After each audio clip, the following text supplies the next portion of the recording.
Hello, dear Emily. How are you doing, girl? My dear daughter, it is the 31st of August, 2019. Hope you can hear me okay. Um, I chose today's title because this is something I'm really recognizing is an important solution in my life today, particularly as it relates to you. Um, I am realizing that over the last 9 years or so that I've attempted to reach out and have visits with you and be present with you in person, face to face. For me, though, all that efforting was to, meet a need of mine for connection with you and family. And while that's wonderful, um, I realized that I was rather unsuccessful in the effort. And um, recently, I've been coming to the conclusion that I really need to simply accept and allow the distance. And what this means to me is it's a new recognition that, this drive or this efforting that I put forward on a regular basis for months and months and years was really all about me trying to craft an external world that met some needs of mine. And for me, crafting that external world, it took effort and certainly desire and interest. Um, and because crafting it in such a way required sort of accommodation by an external mind that I have no control over, that is your external mind, where you have little interest in doing so, coming together and connecting. And what that means to me is that, that efforting, that was a need for me to, that, all that, all that, you know, it was virtuous that I was persistent for as long as I was. And I'm really grateful for myself for performing all of those efforts. It really speaks to my courage and determination in the face of discomfort. And I think for me, it's a time to let it go and just sort of allow it. It's a big change for me, um, to think this way. Really, for me, having you close is essentially just was a strategy to meet the need for family. And the fact is, that strategy never really worked very well. And I think I might be able to use other strategies to help me create community and family that might work better. And I want you to know, Emily, that you will forever be in my heart. You know, for me, the father daughter connection, I mean, it may not exist in external reality, but it exists in my soul. And so for me, it's about, you know, the reason why I'm a little sad about it is because it represents a loss to me. But at the same time, there's a gain, right? And the gain, which is the flip side of the coin, is that I have you in my heart. I have you in my mind and in my memory, and that is something that the external world can't take away. It's something that's permanent. It's something that's alive in me, and I recognize that may be the connection that is probably the most solid and sustaining and important to me. So Anyway, I'm gonna.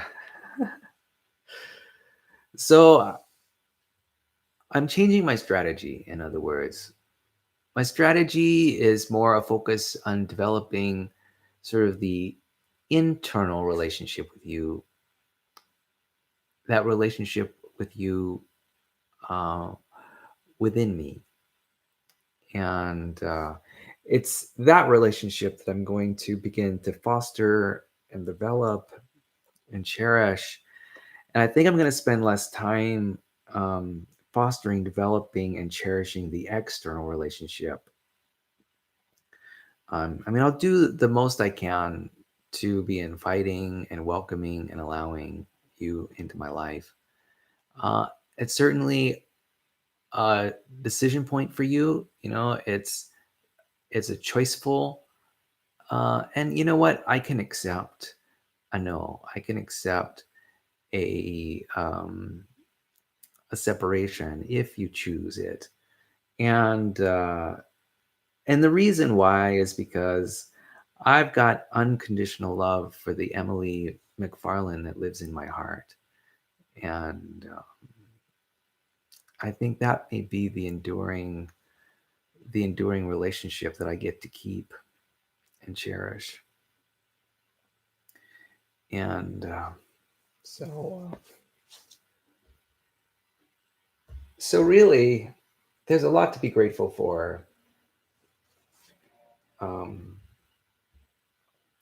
First of all, it's a recognition that I've discovered a successful strategy. And it's a strategy that helps me get what I want, the need, and what I long for, which is connection with my daughter Emily. And and you know that connection exists internally, and it's powerful. Its strength is powerful, and it's a. I think it's real. It's just as real as the external connection with you. It's just as meaningful, and it's a place where I can put my focus in a way that's creative and supportive and helps me take care of my own needs. And I think at the same time, we'll be able to support your needs, the external Emily's needs. So, you know, I wanted to let you know about this transition. I'm not sure how it will affect um, sort of my external relating to you. My guess is that it won't affect it very much at all, except what the change that will happen in my external communications to you will be less of, I think, there will be less of a sort of a requesting pressure for you to be a part of my external, closer to me externally. Um, and so I think that will be a welcome change, perhaps for you. And I think it might be a welcome change for me as well. And so, you know, for me, it represents a change of focus, and it'll be a slight change, perhaps. But I think that for all parties involved, um, it'll be beneficial in the long term. I think that stance will reduce any sort of frustration that I might have, any disturbance. I think it'll enhance this internal peace that I might have. As in fact, what I'm doing is I am essentially taking an action to create more internal peace within me, within my mind, um, more acceptance, and really say yes to the joy that is in my life already, to say yes to the community that is in my life already, to say to receive pleasure and enjoyment from the family that's in my life already. And it also gives me sort of a way to nurture and support you Maybe not in an external way, but I can continue to nurture and support you internally as I imagine you to be. So I think that'll go a long way toward sort of helping both of us move on. And, you know, I think it's probably, for me, I think of it as an empowering stance and one that cuts down on unnecessary sadness or loss and helps me focus on what I have, what's good in my life. And so, yeah. Whew. So I got the heavy stuff out of the way. So now I can have more of a discussion with my Emily here and let her know what's going on. So, my daughter, Emily, I'm still focused on moving to Goleta. I'm going to be moving to UCSB. I'll be going to college there and I'll be hanging out in Isla Vista. I think I'm going to be living in the Tahitian, and at least that's my goal for now. And I'm really looking forward to it. I think of it as it's going to be an amazing change of pace, and I'm looking forward to uh, developing a circle of friends and community. I already have a circle of friends and community in that area, and so I'll be able to sort of develop and grow that circle of friends. And I think I'm going to leave the my Lompoc circle of friends, um, in stasis here, and I think that'll be what lies for the future for me. For me, it's about choosing a better future. I've been here in Lompoc for a long time now. It's been basically 23 years. I've lived in this little town, 40,000 people, and I'm afraid that it's not serving my needs like I would like it to. I think there are more optimal places to spend my time and energy. For me, I crave being one of the values that is really strong in me is love of learning. And I've been trying to support that love of learning through taking classes at Allen Hancock College here at the Lompoc campus and the Santa Maria campus. And they're a fantastic college, and I have really been enjoying that experience.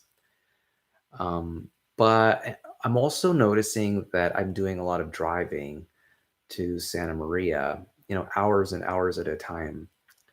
And I'm also noticing that I'm doing a lot of driving to Santa Barbara to care for my circle of friends and my tribe down there. And that driving is, I think what I'm going to do is I'm going to transfer that driving that I do already into a routine commute between Vandenberg Air Force Base and Goleta, Vandenberg where I work, and Goleta where I will live. And I think it'll represent a more efficient use of time and energy for me.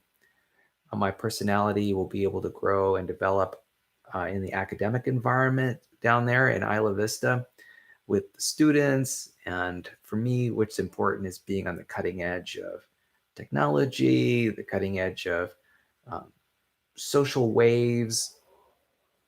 I'm really keen on that, being responsive to um, culture and technology. And these are things that are really important. These are, and this love of learning. So I want to facilitate that love of learning by visiting the library at the university and taking classes at UCSB, and also enjoying the environment around UCSB, the beach environment, and the community of people who enjoy music, and dance, to interests of mine. So I've got the academic, I've got the pleasure seeking uh, aspects of it out there down in Goleta. I've got the family, I've got the circle of friends, I've got the tribe. It's all down there, and I can do it in an efficient way. Living in a kind of environment that I think will suit my needs better, my social needs better, because the fact is, I'm kind of an extrovert. I love being around lots of people, and I love the shuffle and the churn of people around me, and I feed off that energy. I want to have stimulating conversations about literature and space and politics and philosophy and psychology, just not getting it here in this place.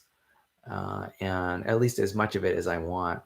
I'm having to, I find myself continuously traveling to other places like San Luis Obispo, and even traveling down to Los Angeles, um, to amusement parks and things to satisfy my extroverted desires. And anyway, so anyway, that's kind of what's going on with me. So I'm going to be making some changes, and so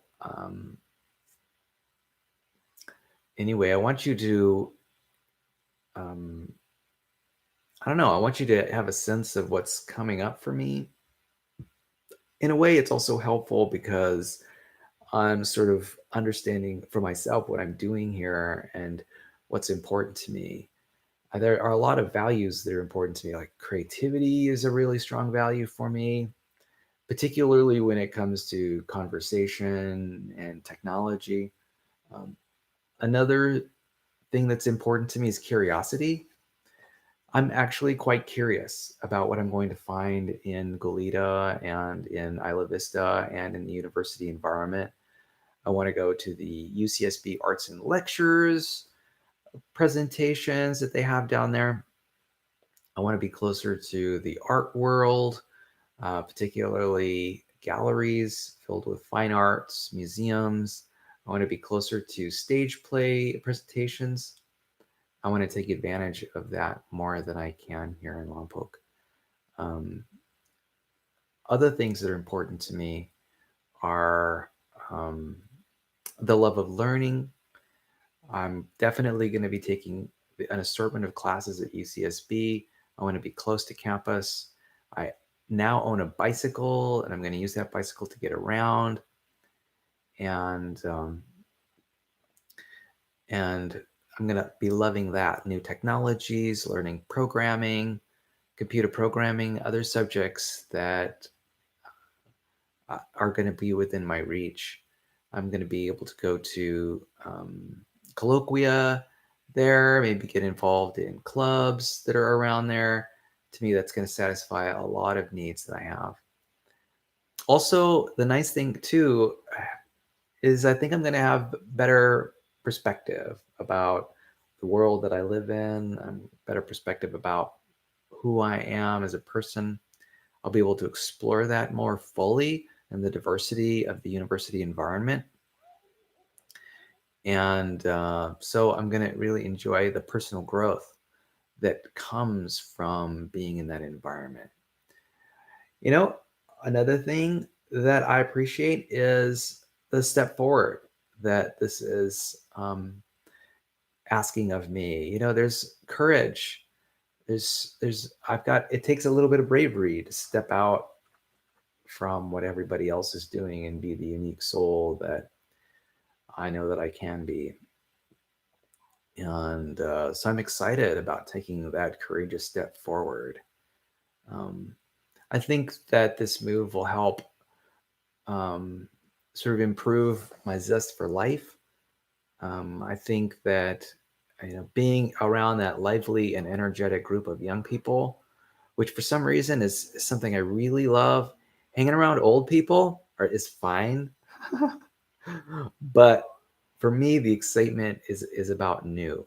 It's about hanging out with newer people and new ideas, Younger people tend to be, oddly enough, more flexible.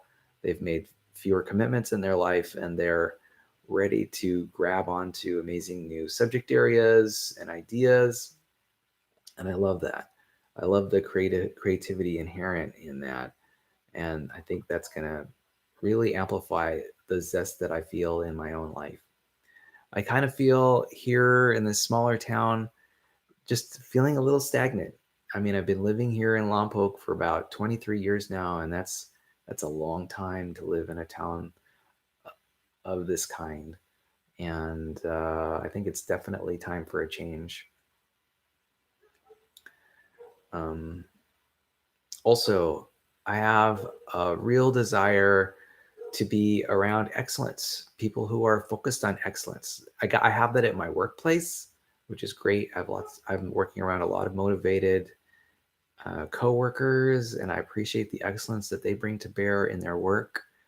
But when it comes to other things like excellence in art or excellence in, say, enjoyment of recreational pursuits, things like that, I'm just not finding it locally here. And so I want more. I want to appreciate more excellence in my life, and I think that I can do that in a larger town like Goleta and the UCSB area. Um, let's see. One thing I can say is that I have a lot of hope and optimism about the future. I have a lot of hope and optimism about my relationship with you, the physical external one. Um, Eventually you'll be growing older, you'll be graduating from high school, and maybe you'll be going to college, and you'll be going to college likely. Maybe in your own time, you'll reach out to me, reach out to your dad, reach out to your grandmother and your grandfather on my side. You'll reach out to your aunts and uncles and numerous cousins. Um, and that of course will be up to you. Um, but I'm optimistic that eventually one of these days we'll meet face to face, and it'll be something that you control, and it'll be something that you're comfortable with. And so I'm optimistic about that happening in the future, maybe in around 5 or 10 years from now. Maybe 10, 20 years. I don't know what the duration will be, what the timeline will be. It'll be the right whatever time it happens, it'll be the right time, and I'm willing to wait. There's something about life that, you know, things happen in their own time, and I accept that. And this last decade or so, um, you know, was filled with me wishing about how things might happen. But I know, but here the thing about it is that things happen in their own time. And so you just appreciate them when they come around, you know. And so everything is timed perfectly. And and I think what I'm doing now is I'm doing a better job of trusting the perfection of the timing. Quite often there is a period of hardship before transformation and change. And so this last 10 years or so has basically been that for me. And I'm actually very interested in opening the door, opening the window to a new perspective. Something's got to change. And that something is me and my perceptions about what's going on in the future. And so I'm going to step out and be an agent of change in that respect. And so, I'm optimistic about the future. I'm looking forward to developing my relationship with the internal Emily, my internal daughter, my internal feminine, and sort of developing what I can in that way, developing that father daughter relationship that is so important to me internally. Yeah. And yeah, and I'm just really this whole thing. It is actually stunning, about the wonder and awe of living life in this world.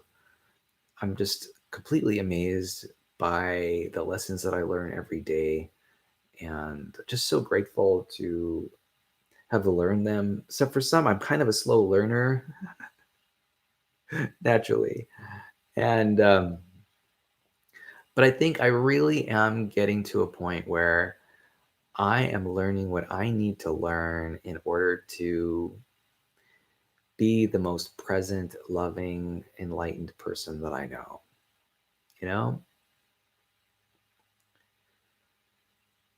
You know, there was a Miguel that lived a long time ago. A Miguel that was racked with fear and sadness and depression, anxiety and depression, and I'm doing the best that I can to um, help to sort of step away from those behaviors, the physical ones and the mental ones, the thought acts. And I think this change is going to really help me move in that direction to more fully heal from my past and help me move in the right direction. So, like I mentioned, I'm just super amazed. The universe is just an amazing classroom where I'm learning so many things about the world and myself and applying these lessons, these life lessons every day. And just the experience is just really fascinating how it happens. Just it's really amazing on how many levels the world is acting on us and how we're acting on it, and how we are striving for peace and joy, and um, you know what I'm doing, I think, is going to serve my efforts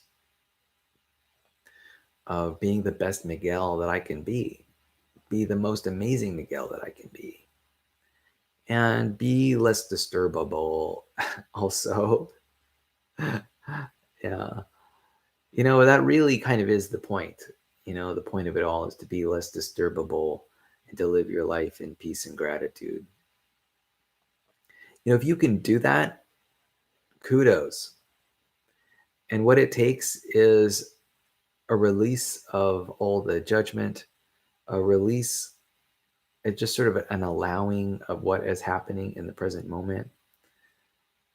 It's an allowing of the temporary discomfort that occurs. It's a reliance on your internal resources, a reliance on your strength and resilience, and it's a reliance on just your own ability to cope with the slings and arrows of life. And I feel like I'm making some real progress, more progress than I've probably made in the decade or so that I've sort of been stuck. And really, I've kind of been stuck for the last 30 years. I'm finally releasing a lot of that energy right now, and becoming more whole and seeking my own long-term self-interest in ways that are more pure and unshakable. And I'm really pleased with the direction that I'm going. And I think that it's going to result in a lot less emotional pain, and it's going to result in a lot more enjoyment of the wonder of life. And I think I'll be resonating with a lot of other people with a similar disposition in the future. And I mean, nothing, what could be better than that? Really, I'm serious. What could be better than that? So I'm really excited about the future. And that's great because that motivates me to take action every day. And, you know, it also motivates me to, do a better job at expressing my love for you, both the external and internal you, my love for my tribe, my community, my family, my circle of friends. You know, and I'm just finding that there is a lot of serenity and sort of I can pause and enjoy the process as it unfolds at its own pace. I think what happens for people who are sad or fearful is that a there is a what I'd call a kind of um, impatience. We want it now. We want change now. We want the values now. We want the pain to stop now. And people choose a lot of strategies to reduce that pain. People may engage in overeating. They may engage in drug use or taking alcohol um, in order to hurry along the process. But I think that what happens is that people end up reaching for things that they don't really need or want and sort of enduring those. And wouldn't it all be better if just internally we could sort of meet our needs through storytelling, meet our needs through self compassion, meet our needs through recognition of, you know, recognition of the fact that our needs really don't have to be satisfied immediately, that, human beings have been living on the planet for 200,000 years, and, you know, our needs have not been met in full yet. There's not one person whose needs have been met in full yet, both emotional and physical. That's because I think that has to do with just the nature of human beings. It happens to do with how our mind is put together and how it has evolved and adapted over the years. In a way, this internal fire that feeds us, gives us motivation, that notices discrepancies between the external world and the ideal world that we have, ideas about the ideal world. It's great that we have this system that motivates us to keep ourselves alive and growing, but it's also kind of a hassle to because the structure, this method that our brain has chosen to keep us alive and active, you know, I don't know, it gets off track, or at least culture has created something that easily gets off track on account of marketing and media. And there's always grass that's greener on the other side. And I think that while I am optimistic about the future, I know that in some respects a lot of things won't change. I'll still be with myself, whether I live here in Lompoc or live in Goleta. And happiness is certainly a choice, but it's an internal choice. It has little or nothing to do with the external world. And although the external world could definitely be a stimulus for change, um, any continual action is certainly up to us, up to our own judgment. And I'm going to take advantage of that. I think that there are ways that I can make my life a little bit more efficient and effective. I think that there are people who uh, being around them serve me better than the people who are around me here. And so we're going to go on a little adventure.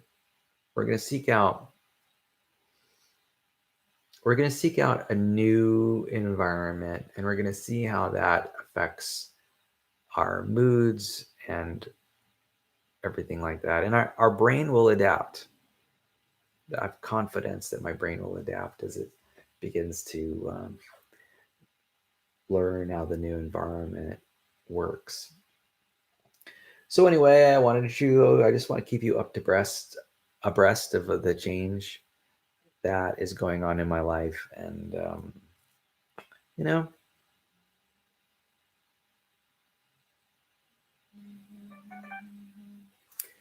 looks like I got a lot of interest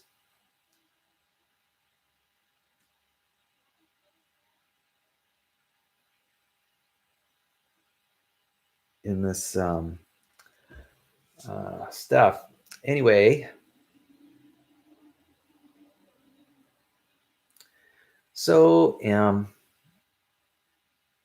I hope you're doing okay.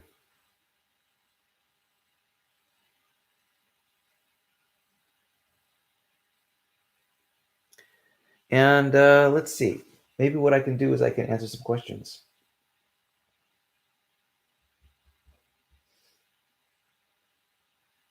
for you. Let's see. What's next on the agenda?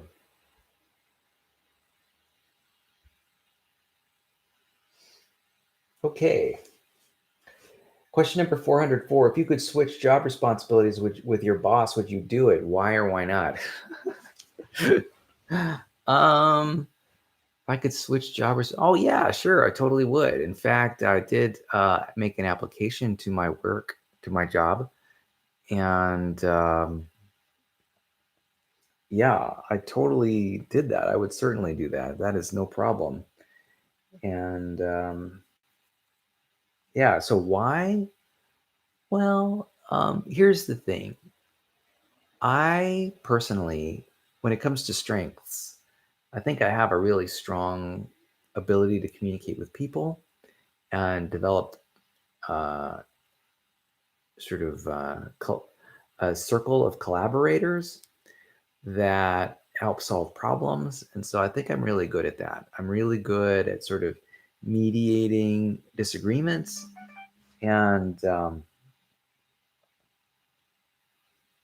so I think that I can be of a real assistance in that arena in, say, a management or supervisory role. And so, yeah, I would definitely do that. I think that I could really bring a lot to the job of supervisor. Now, um, now there's also another question, and that is why not? Why wouldn't I like it? Well, there actually are quite a lot of reasons. For example, I like the technical aspect of the work that I do now. It helps keep me sharper, um, and I like that. The problem with doing a managerial role is that you sort of you after a period of years you lose track of the technical details because you're just not tracking them, you're not following them. And I think that is a real problem in management levels. Every day your grasp of the technical details begins to dwindle, it begins to soften, and you're not able to communicate technical details like you might have otherwise if you stayed in a technical role. And so that's a problem. At every level, you sort of adapt, your brain adapts to its new, what I'd call managerial environment. And there's benefit to being able to touch equipment and to sort of have the eyes on equipment and material and places and locations. These are experiences that you really don't get much in a supervisory role. And I like it. I think being able to sort of touch concretes, I'm thinking about the philosophical aspect of just being present near concretes is is actually really helpful to keep you on track in terms of your reality checking. Um, what happens to supervisors and managers is that they get a little bit off kilter. They become miscalibrated because they're always thinking about of the work in terms of abstraction, right? Rules and regulations, and they have really real trouble. I think they may be very creative, but the creative ideas may not be workable in the real world. And so I think that's a serious drawback of being in a supervisory role.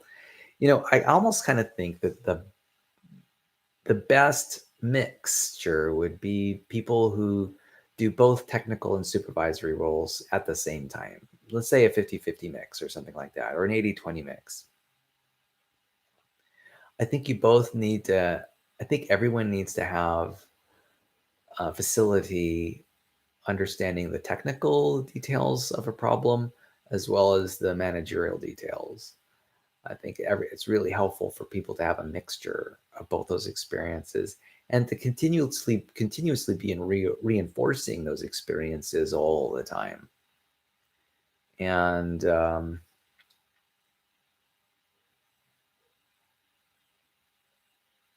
yeah, so what that means is I'm thinking about. I mean, one solution could be something similar to like a gig economy or a project economy, where people take on technical projects, they take on supervisory projects at the same time. Instead of being sort of pigeonholed into one particular job title all the time. Yeah, I think it would be beneficial for a lot of people to move from project to project and alternate between supervisory and technical roles. Yeah, I think that's what's going to happen in the future. I think we're going to become more project based in the future, and everybody will be able to flex their intellectual muscles in both ways, the technical and the leadership roles. And so that's good. That's the thing I look forward to. It's essentially what it essentially means is a reorganization of work itself, where work will be really mixed. It'll be a lot more mixed. There'll be a lot more flexibility, but at the same time, the demands for work, the demands for excellence in work will be higher. Yeah, yeah. And everybody, I can imagine like a playing field where everyone's competing for projects that some projects are pure within one topic, subject, or discipline, and then there might be other projects that cover different disciplines, subjects, or topics, or markets. You know, I think computers have helped us come a long way toward this project-based work idea that I've got, and I think it's going to become even more apparent and happening in the world.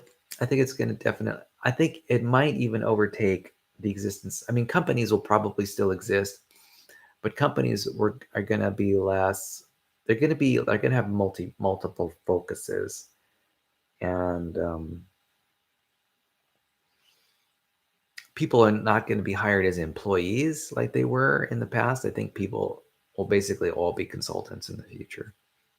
And we'll be applying our creativity and knowledge in new ways.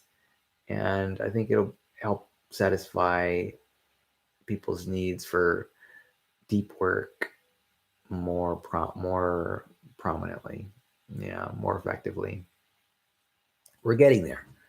Computer programmers pretty much already have that kind of environment that they're working in. I think they can alternate between leaders and coders pretty um, easily in their industry, and that's just going to become more apparent and more used in other industries, like, for example, banking or things like that. So I'm really looking forward to the future. The future is also going to be hyper specialized, super duper specialization uh, in work. And the amount of specialization is just going to be hard to fathom. But there's going to be people who will be specializing in screwdrivers, and they'll spend 20 or 30 years just doing various projects relating to screwdriver technology, developing design. Uh, yeah. Why do I think that? I think that because as population improves and increases, there's going to be a lot more opportunity for people to do specialization. I think economies are going to demand specialization. Businesses are going to demand hyper specialization.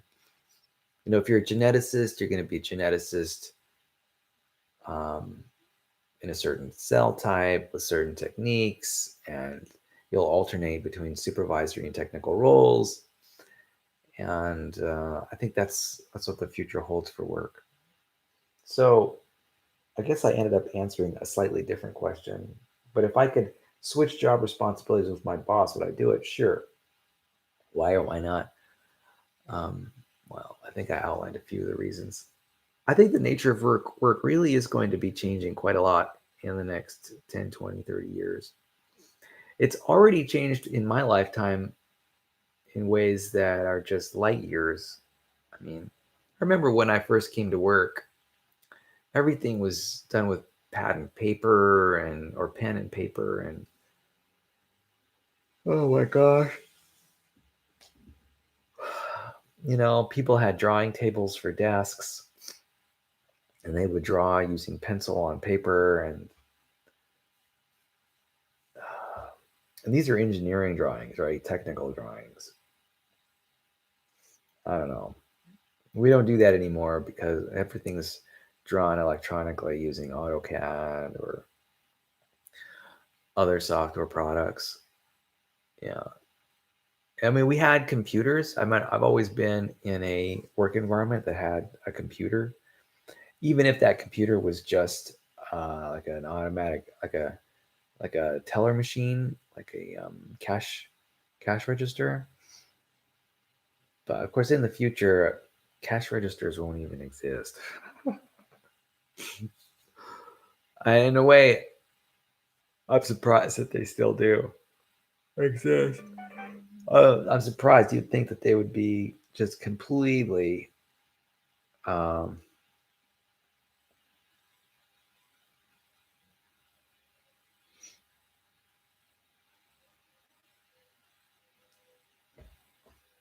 you'd think that they would just be completely outmoded by now, but no, they're not.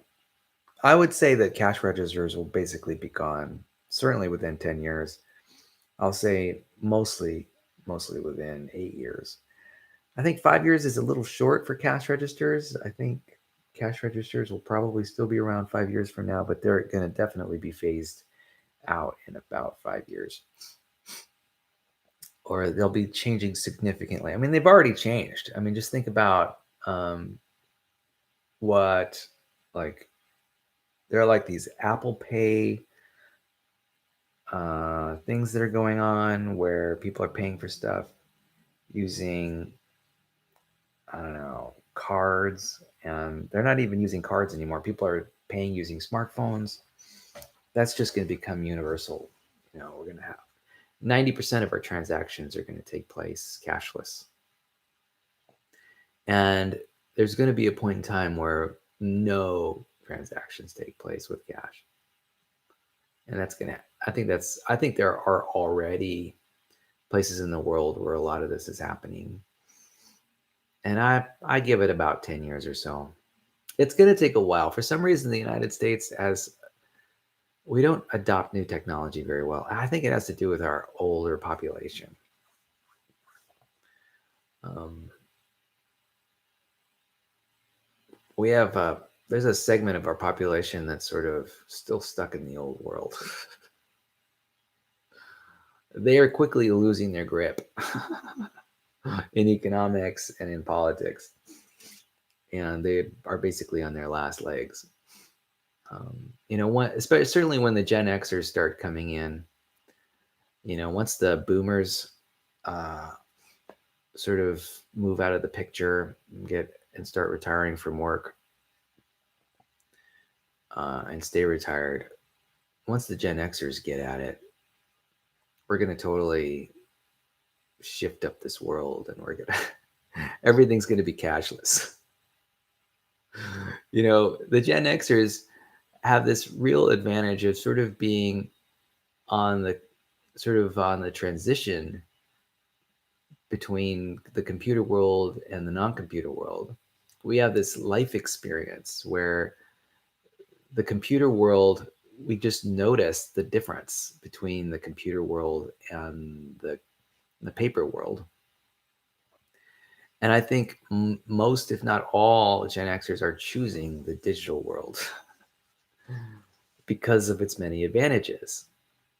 And the baby boomers, they're still stuck in the old world.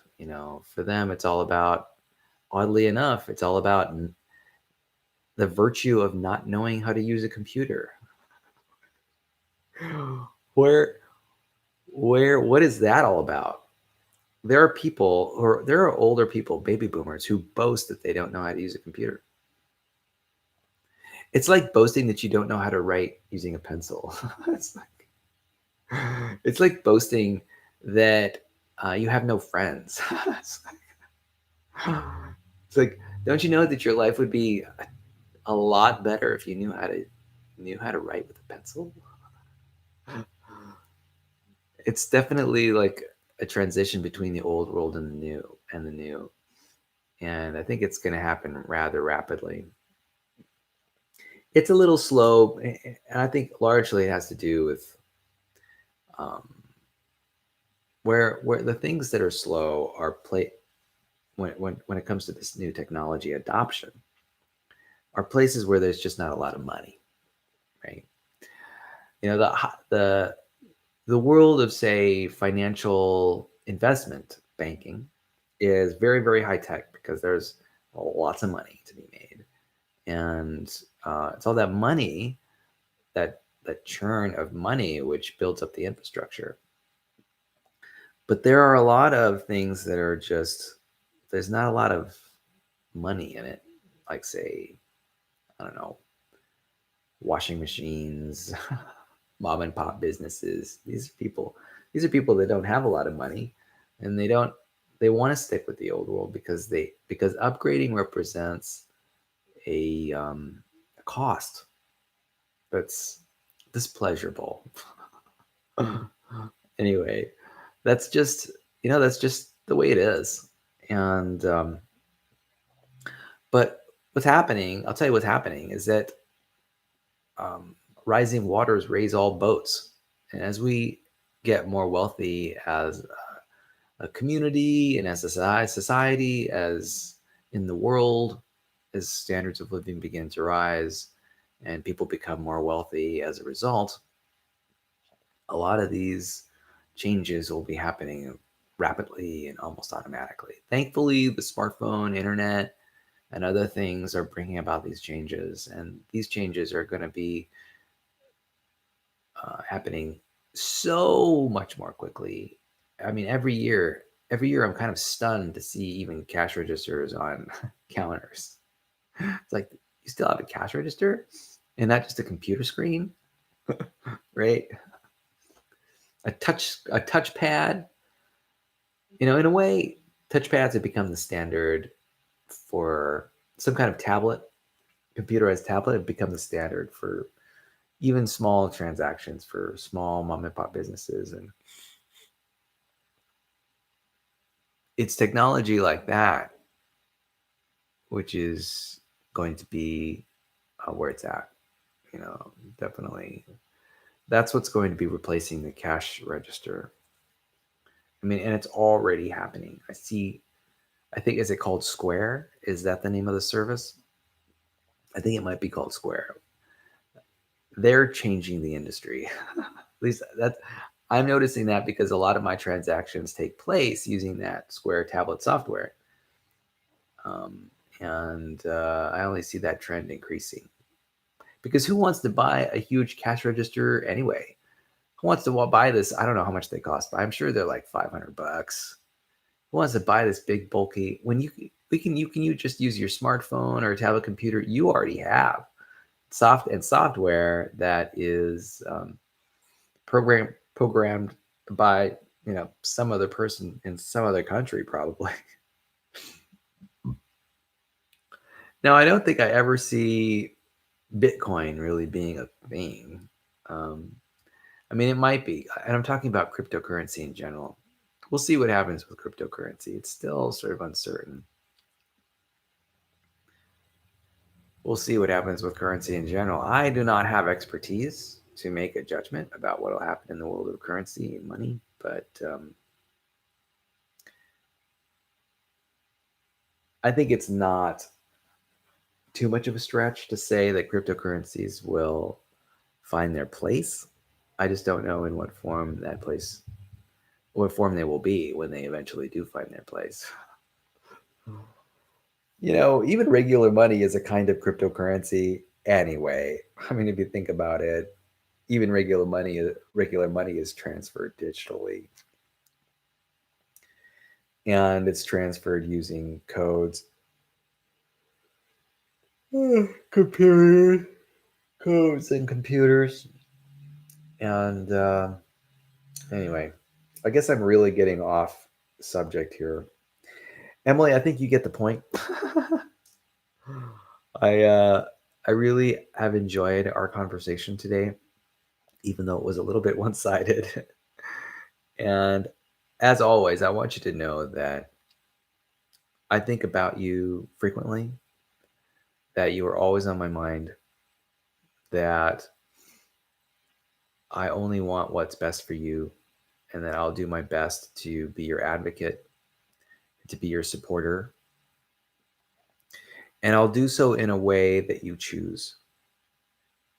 And I want you to know that I'm here for you. And if there are any issues that crop up in your life or pop up in your life, I want you to know that I'm available. That I'm a phone call away, I'm a text message away, that I actually care about what you have to say, what you think, what you feel. I'm interested in your approach to life and what's going on in your life. And, you know, and if there is any place that I can coexist with you, whether it's face to face in the external world or in the electronic and digital world, I'd be open to considering enjoying some time with you. And in the meantime, I will be spending time with my inner Emily, my inner child, my inner daughter. And you know, and I guess that's the way it's going to be.